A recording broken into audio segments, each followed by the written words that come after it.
이젠 아무리 부정하고 싶어도 AI 세상이죠. 인간의 시대는 갔다고 합니다. 그러니 AI를 모르면 도태된다고 하니 뭐라도 써봐야 할 텐데 뭘 써야 할지 모르시는 분들이 태반이죠. 그래서 이번엔 이런 결정장애에 시달리시는 분들을 위해서 나름대로의 가이드라인을 준비해봤어요. 최고의 AI는 뭐냐는 내용으로 말이죠.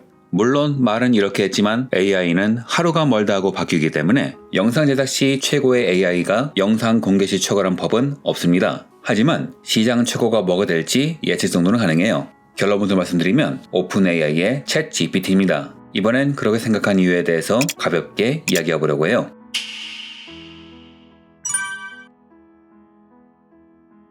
산업혁명은 산업의 구조가 바뀌는 계기죠. 말은 인류사에서 중요한 사건이라고 하는데 실체를 따져보면 자본가 등 흐름에 올라탄 사람은 몰라도 그 흐름에 올라타지 못한 사람들에겐 위기도 이런 위기가 없습니다. 아니, 말 그대로 재앙이라고 할 수 있죠. 직장이나 일거리를 빼앗기거나 어쩌지 살아남아도 AI라는 혁명의 주체와 생산성을 놓고 싸워야 합니다. 그리고 지금 이 시대를 살아가는 감남 을려들은 AI 산업혁명에 휘말려 갈팡질팡하고 있죠. 산업혁명 당시의 사람들은 기계의 도입이 삶에 어떤 영향을 끼칠지 몰랐다고 해요. 그도 그럴 것이 우리가 기계가 도입되면서 생산성이 갑자기 올라간 걸로 착각을 하지만 당시에 살던 사람들 입장에선 뭐가 변하나 싶다가 갑자기 확 변한 거죠. 정신 차려봤더니 내 일자리가 사라졌더라 하는 식으로 말이죠. AI 혁명도 마찬가지입니다. 뉴스만 보면 이것저것 대단하게 변하는 것 같은데 뭔가 와닿는 건 없는 거죠. 하지만 감이 좋은 사람은 위기를 느끼고 있습니다. 회사에 도입되는 과정이라던가 부서가 날아가는 과정을 보면 뭔가 변하는 것 같은데 문제는 그 변화를 내가 주도하지 못하니 그 변화 자체가 보이지 않으니 불안한 거죠. 그런데 막상 살다 보면 또 사라져요. 그러니 더 힘든 거죠. 내가 뭘 해야 할지 도통 감이 안 오니까요.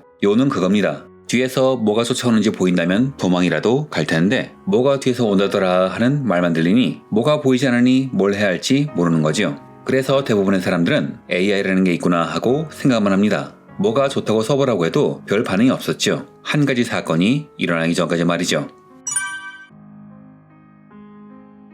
2025년 3월 26일 챗GPT가 GPT-4의 이미지 생성 기능 서비스를 제공하기 시작했는데요. 대체 어디서 시작되었는지, 어떤 이용자가 우연히 해본 것인지, 아니면 기업 차원의 마케팅적 기술이 들어가는지는 모르겠지만 전 세계 사람들에게 자신의 프사를 지브리풍으로 바꿔서 노는 열풍이 불었습니다. 이 열풍에 참여 안 하면 유튜버가 아니죠. 저도 한번 해봤는데요. 사람들이 싱크로율 100%라고 말하는 지브리풍 이미지를 만들어주...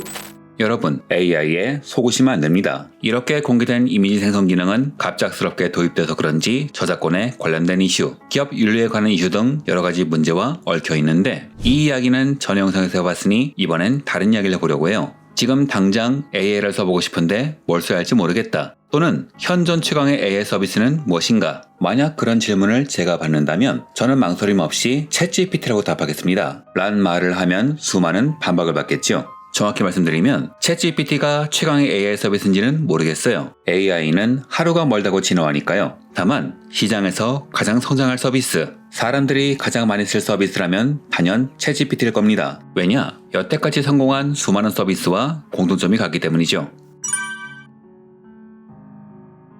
시장에는 수많은 AI가 있습니다. 마이크로소프트의 코파일럿, 구글의 제미나이, 그리고 오픈AI의 챗GPT와 같은 범용 AI가 있고 각 분야에 특화된 명성을 얻은 전용 AI도 있죠. 글을 쓸 때는 클로드나 그록, 웹 검색을 해서 정보를 실시간으로 수집하는 데는 퍼플렉시티만한 게 없죠. 학술 연구, 시장 분석에 탁월한 물건이고 출처가 확실하게 표기되기에 저도 자주 활용합니다. 이미지 생성엔 달리나 미드 전이를 들 수 있고 음악 생성에는 이블랩, 스노우를 들 수 있을 겁니다. 그 외에도 원더 스튜디오 등 동영상에 특화된 것도 있죠. 자, 이렇게 설명을 드렸는데요. 그런데 여기서부터 본론입니다만 이 설명만 듣고 뭐가 좋은지 아시겠나요? 아니, 그 전에 AI를 사용하고 싶은 마음이 드시나요? 바로 이게 문제입니다. 사람이 어떤 물건을 사용하는 이유는 어떤 형태로든 욕망을 건들기 때문이죠. 산업혁명 때 방직기가 유행한 이유도 돈을 많이 벌 수 있으니 비용을 들여 교체한 것이고 인터넷망이 급속도로 퍼진 것도 사람들의 지식욕과 과시욕을 건드렸기 때문이에요. 즉 어떤 서비스가 대세가 되려면 사람들이 자발적으로 손대게 하는 뭔가를 해야 하죠. 그래서 지브리 프사 열풍이 중요합니다. 제가 앞에서 말한 AI는 현업에 계신 분들이란 모를까 일반 직종에서 사용하시는 분들은 이외로 적을 테고 이걸 개인적인 흥미로 쓰시는 분은 더 적을 거예요. 일반인이 AI가 필요할 정도로 뭔가를 대량으로 생산할 일도 없을 테고 이걸 어찌어찌 한번 써봤다고 해도 이걸 캐시 혹은 돈을 지불하고 써볼 이유도 없고 무엇보다 배보다 배꼽이 더 크다고 이런저런 서비스를 한꺼번에 쓴다면 돈이 꽤 많이 듭니다.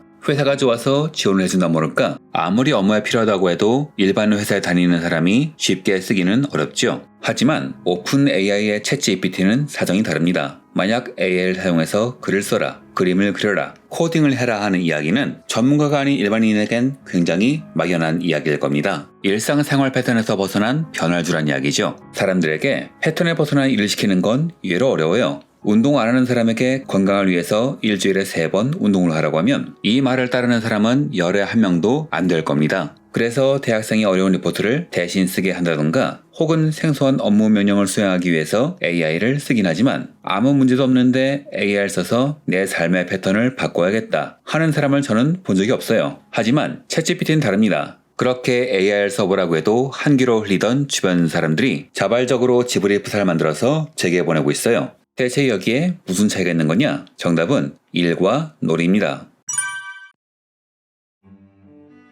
사람은 공부나 일처럼 어떤 과업을 하라고 하면 좀처럼 의욕을 보이지 않지만 놀이에는 놀라울 정도의 의욕을 보이죠. 프로게이머도 일할 때 하는 게임과 쉴 때 하는 게임이 다르잖아요. 여기에 기존의 상품보다 더 나은 것이 나와도 기존의 것에 머무르는 인간 특유의 성질까지 맞물려 아무리 AI가 좋다고 해도 쉽게 쓰려고 하지 않죠. 내 뒤에 뭐가 쫓아오는 게 보이는 것도 아니니까요. 다만 챗GPT는 다릅니다. SNS의 프사를 지브리풍으로 바꾸는 건 단순히 재미있는 놀이죠. 그냥 가입한 후 자기 사진을 넣고 명령만 하면 되기 때문에 다른 AI에 비해 허들이 낮습니다. 무언가를 생산하라는 본격적인 변화를 요구하는 게 아니라 그냥 프사 하나를 만들어서 자랑하라는 거니까요.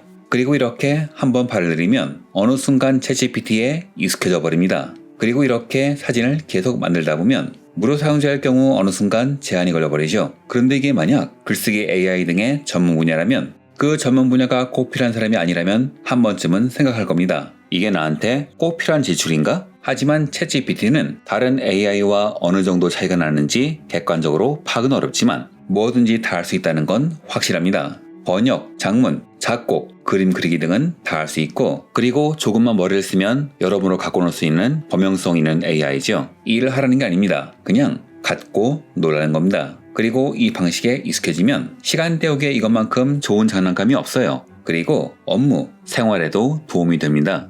회사에서 쓸 보고서를 만드는 것도 교수님이 던져준 100페이지짜리 논문을 요약하는 것도 그렇고 내가 필요한 엑셀 수식을 만든다던가 아니면 처음 가보는 지역의 여행 계획을 꾸미는 등 챗GPT는 뭐든지 할 수 있죠. 즉 아무리 일반인이라도 고민을 좀 하면 어떻게든 쓸 방법이 있으니 낮은 요금제 기준에 부가세 포함해서 $22, 3만원짜리 서비스가 아깝지 않습니다. 수입이 있는 사람이란 말이죠. 그러니 다른 AI에 비해 쉽게 구매할 수가 있는 거죠. 그래서 챗GPT는 최고인지는 모르겠지만 최강의 AI입니다. 기존 AI는 진입 장벽이 높았습니다. 그 전문 분야를 활용할 전문가가 아니면 매력이 없었죠. 무료라면 모를까 돈을 내긴 어렵습니다. 하지만 챗GPT는 이미지 생성, 프사로 다가왔고 이건 감나 물려 모두 전문가죠. 내가 전문 AI 툴로 낸 결과물은 전문가만 알아보겠지만 챗GPT로 만든 프사는 모두가 좋아합니다. 와 이게 너야? AI가 요즘은 아첨도 안 해. 오픈 AI는 이렇게 일반 사용자의 거부감을 깨고 AI는 갖고 놀기 좋은 장난감이라는 인식을 심어놨습니다. 그리고 인간은 놀이를 좋아하는 호모루덴스, 놀이에 대해선 선을 지키지 않죠. 즉 오픈 AI는 다른 AI와 다른 방식의 마케팅 방식을 쓰고 있는 겁니다. 저는 그래서 지브리 프사 사건 이후에는 오픈 AI의 성장세가 더욱 급격해질 거라 보고 있기에 챗GPT를 최강의 AI라 보는 거지요.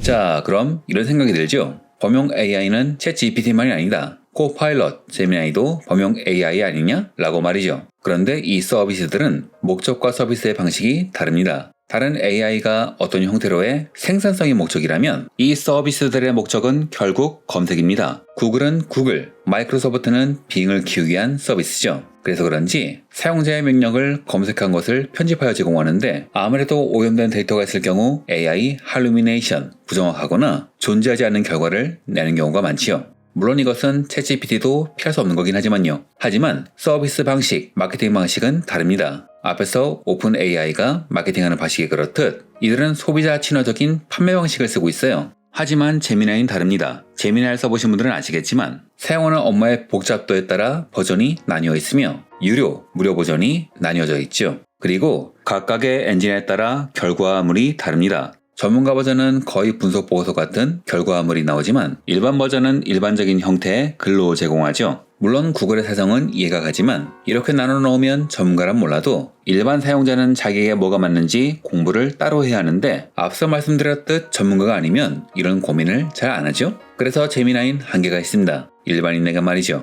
마이크로소프트는 이걸 깨달은 모양이에요. 처음에는 여러 버전으로 나눠 놓더니 지금은 본인들의 주력 분야인 빈 검색 그리고 실험적 도구인 랩으로 나눠 놨습니다. 그래서 제미나이보다는 훨씬 직관적이고 쓰기 편하죠. 하지만 역시 불편합니다. 모든 서비스를 어느 정도는 다 할 수 있는 챗GPT와는 달리 제미나이의 경우에는 지브리프사의 소동이 일어나기 전까지 캔버스, 그림 그리는 기능이 따로는 없었고 마이크로소프트의 경우에는 이미지 크리에이터라고 해서 그림 그리는 기능을 따로 빼놨거든요. 즉 지브리프사 열풍이 불기 전까지 그림 그리기 서비스는 따로 있던 겁니다. 그것만으로 일반인에겐 불편하죠. 게다가 이미지 크리에이터의 경우에는 이미지를 한번 만들면 끝입니다. 명령을 추가로 해서 수정을 할 수가 없지요. 젤다가 들고 있는 스위치의 모양이 이상해서 고치려고 해도 더 이상 방법이 없는 겁니다. 그리고 코파일럿의 경우에는 대체 뭐가 문제인지 모르겠지만 어지간한 부탁은 거의 안 들어줘요. 이것저것 이유가 많아서 사용하다 보면 많이 답답해지죠. 챗GPT가 기능, 성능 면에서 다른 것보다 좋은지는 모르겠습니다. 하지만 AI에게 익숙하지 않은 일반인에게 다 AI보다 진입장벽이 낮다는 건 부정할 수가 없겠군요.